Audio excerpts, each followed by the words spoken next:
Hey, hey, hey, it's March Madness. Tournament kicked off this morning. Watched a little basketball.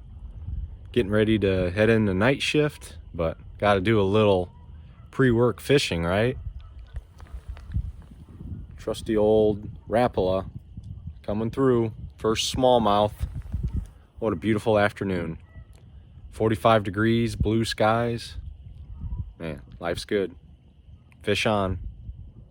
It looks like they're going to be biting this beautiful afternoon. Nice largemouth. Nice looking fish, man. Beauty. About 14 inches. Maybe a pound and a half. Real beautiful looking fish.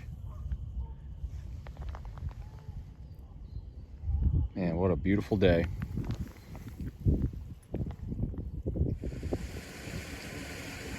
How cool, man. Walking the banks while fishing, stumbled across this pretty hefty beaver log. Looks like he gave up dragging it to wherever he was going, but man, that is awesome. Both ends. Looks like a giant pencil. Man, never know what you're gonna find around the banks of Old Round Lake. No place I'd rather be.